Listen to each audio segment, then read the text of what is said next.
अच्छा, अब ये बच्चों के अंदर अगर विटामिन डी की कमी हो रही है, आप जैसे एक्टिविटी की बात कर रहे थे, तो बच्चों को फिर जाहिर सी बात है विटामिन डी की जो सोर्स है और कैल्शियम की जो सोर्स है वो आपके हड्डियों के लिए बड़ी इंपॉर्टेंट होती है, ठीक है। तो अब बच्चों को अगर ये सोर्स नहीं मिल रही है, इसके अंदर डेफिशिएंसी है, किसी बच्चे के अंदर कमी है, तो वो तो लथार्जिक भी रहेगा, वो उसके अंदर वैसी एनर्जी नहीं रहेगी। तो कभी हमें ये भी नहीं पता चलता कि बच्चा अगर सुस्त हो रहा है, डाउन हो रहा है, पढ़ाई में अच्छा नहीं है, तो कहीं इसके अंदर विटामिन डी या इसके अंदर किसी कैल्शियम की कमी तो नहीं हो रही है?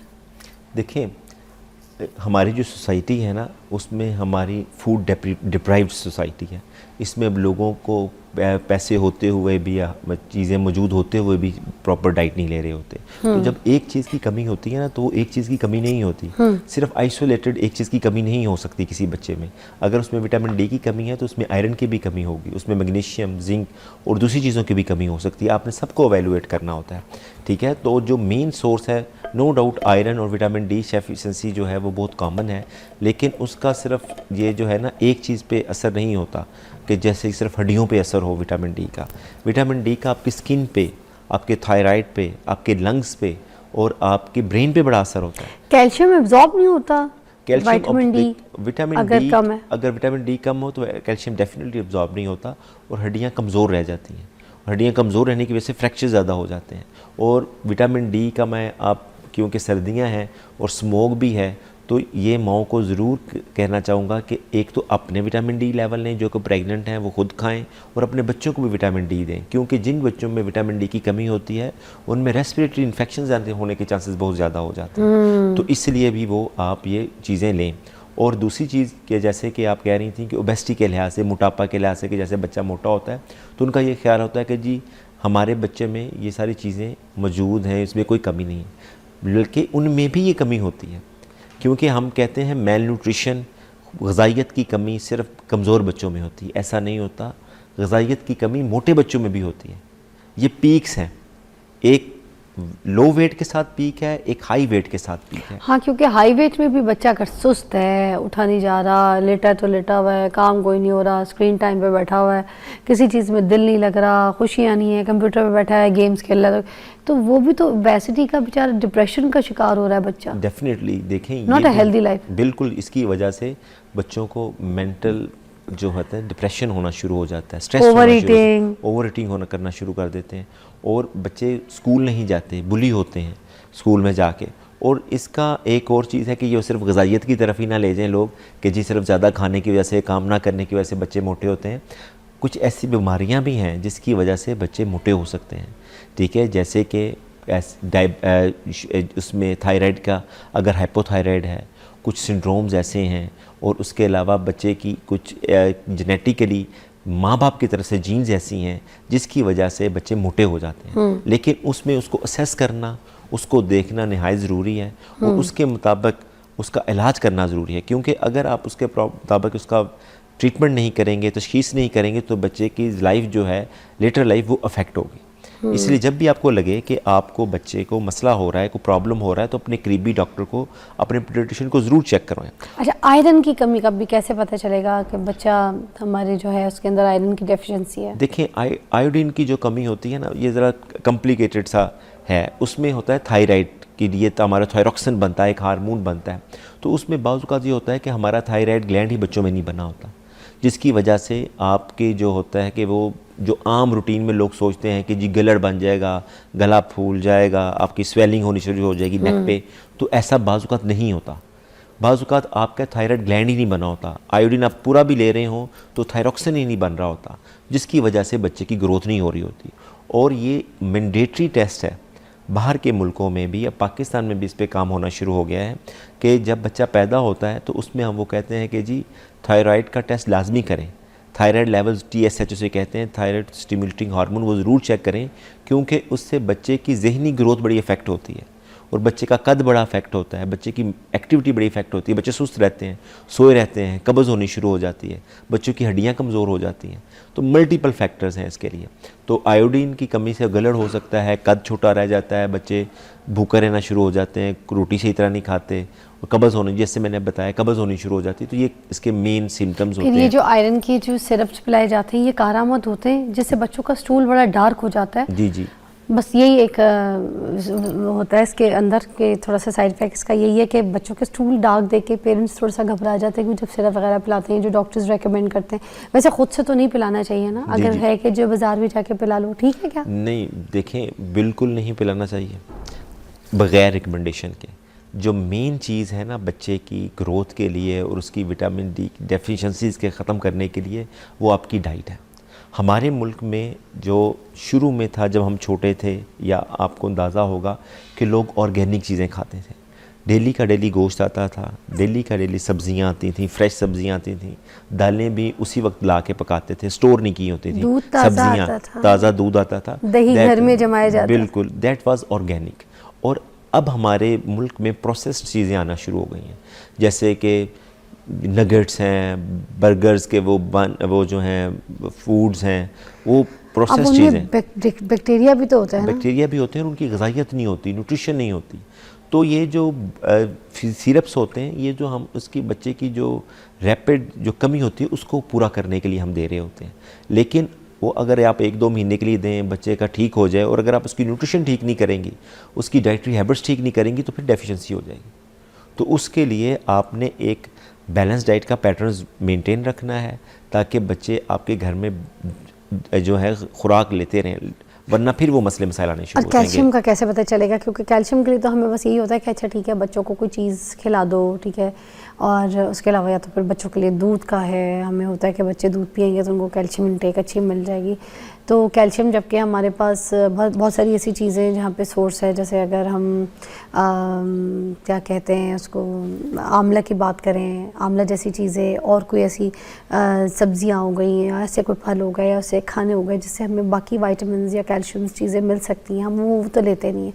बस हम ढूंढते रहते हैं कि बस ये दूध जो है ना यही इम्पोर्टेंट है, दूध पिलाओ, और कुछ बच्चे दूध पीते नहीं हैं। देखें, जो बच्चे हैं ना उनकी न्यूट्रिशन भी स्टेप वाइज होती है। 6 माह तक बच्चे को सिर्फ दूध पिलाना होता है, और आइडियली माँ का दूध पिलाएं, ठीक है। लेकिन उसके बाद दूध मुकम्मल ग़िज़ा नहीं है, मुकम्मल ग़िज़ा का हिस्सा ज़रूर है।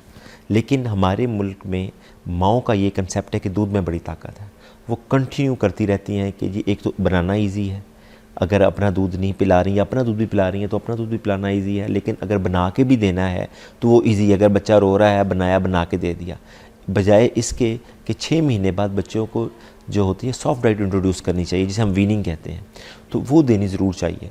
कैल्शियम जो है वो दूध में ज़्यादा होता है, उससे बच्चों की ग्रोथ भी बेहतर होती है। लेकिन बच्चों की जो कमी होती है उसमें ये होता है कि बच्चों को दर्द होनी शुरू हो जाती है, हड्डियाँ मुड़नी शुरू हो जाती हैं ग्रोइंग एज में, ठीक है। तो उसमें बच्चों को वो माँ बताती है कि जिसका कद नहीं बढ़ रहा, हड्डियाँ टेढ़ी हो रही हैं, तो वो फिर डॉक्टर के पास जाके उनको चेक करवाना चाहिए, उनके टेस्ट करवाने चाहिए।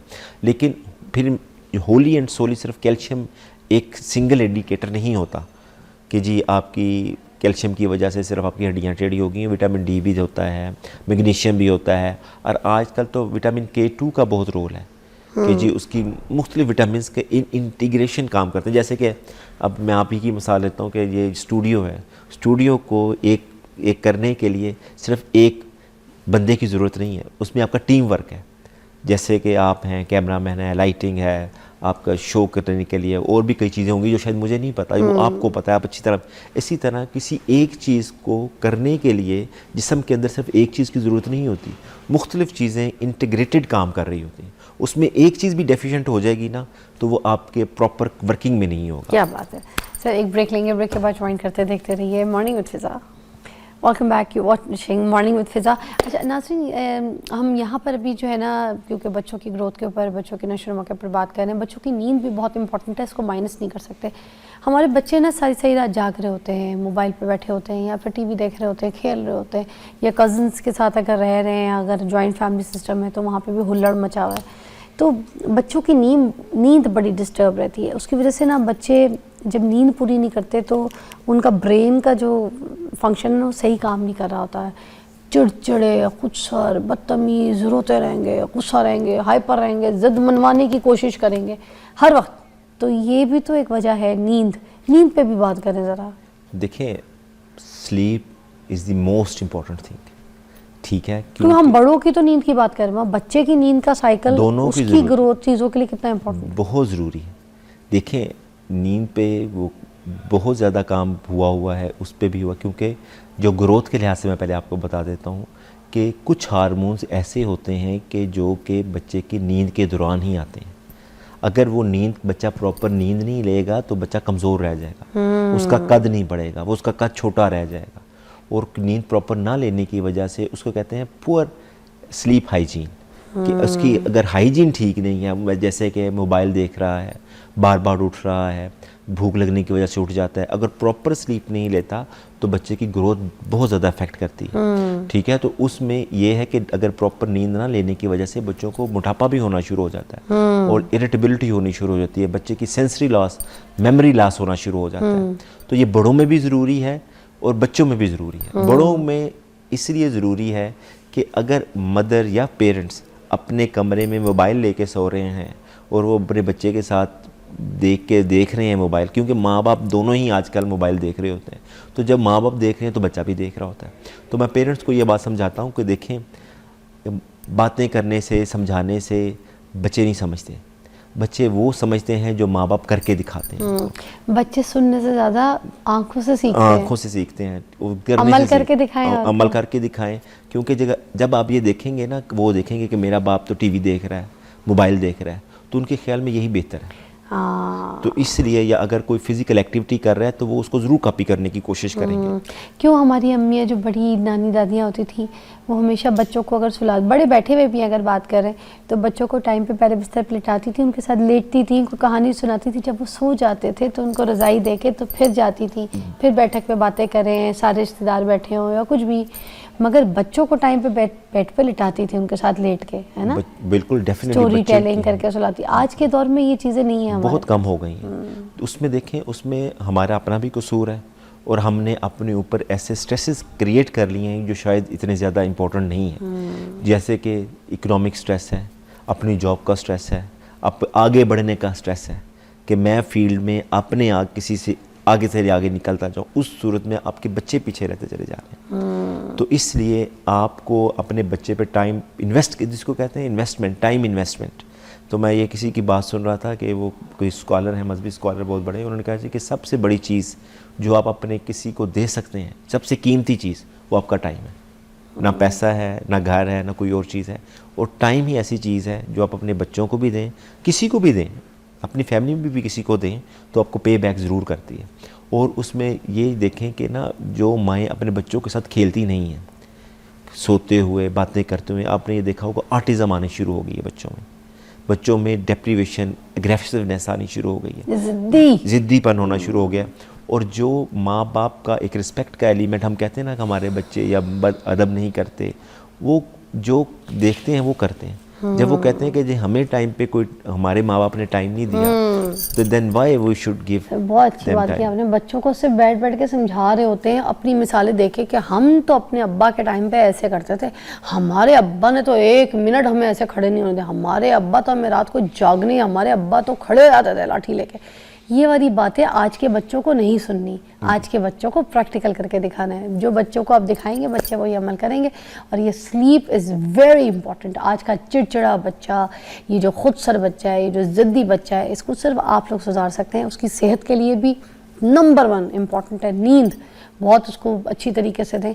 और दूसरा, आज का बच्चा डिहाइड्रेटेड भी है। इस पे लास्ट बात करके फिर मैं प्रोग्राम ख़त्म करूँगी। ये डिहाइड्रेट बच्चे का क्या करें? इसको पानी नहीं पिलाता कोई, इसको लिक्विड इनटेक इसकी कोई नहीं है, तो वो सारा दिन खुश्क मुंह के साथ बात कर रहा है, उसको खेल रहा है, भाग रहा है, दौड़ रहा है, पानी की कोई तलब का उसका कोई टाइमिंग चीज़ है कोई है ही नहीं ना। माएँ ख्याल रखती हैं इस चीज़ का। अब बच्चा डिहाइड्रेटेड रहेगा तो क्या क्या उसके परेशानियाँ होंगी? देखें, डिहाइड्रेशन जो है ना, वो बहुत इम्पोर्टेंट है। वैसे तो हम ज़्यादातर डिहाइड्रेशन उन बच्चों को कहते हैं जिनको वॉमिटिंग हो रही हो या आम रूटीन में बीमार बच्चे हों। जो नॉर्मल बच्चे हैं उसकी केयर के लिहाज से हम ज़्यादा कहते नहीं हैं, माँ बाप भी ज़्यादा कंसर्न नहीं होते कि ठीक है, खुद ही खेल रहा है, खुद ही पी लेगा, खुद ही टेक कर लेगा। लेकिन इसमें जो है वो ये है कि अगर आप बच्चे की अपनी न्यूट्रिशन ज़्यादा रखेंगे तो ज़्यादा बच्चे की स्वेटिंग होगी, ज़्यादा यूरिन आउटपुट होगा, तो उसकी वजह से जो आपके फासद मादे हैं, जो कि केमिकल्स आपके बॉडी के अंदर प्रोड्यूस होते हैं, वो आपके जिस्म से निकल रहे होते हैं। और हाइड्रेशन की वजह से आपकी जो फंक्शनिंग है दूसरे पार्ट्स की, वो बड़ी प्रॉपर होती है। जैसे कि स्टमक आपकी जो है डाइजेशन में बड़ा हेल्प आउट करता है, आपकी कॉन्स्टिपेशन को ये अवॉइड करने की कोशिश करता है, आपको मोटापा नहीं होना देता।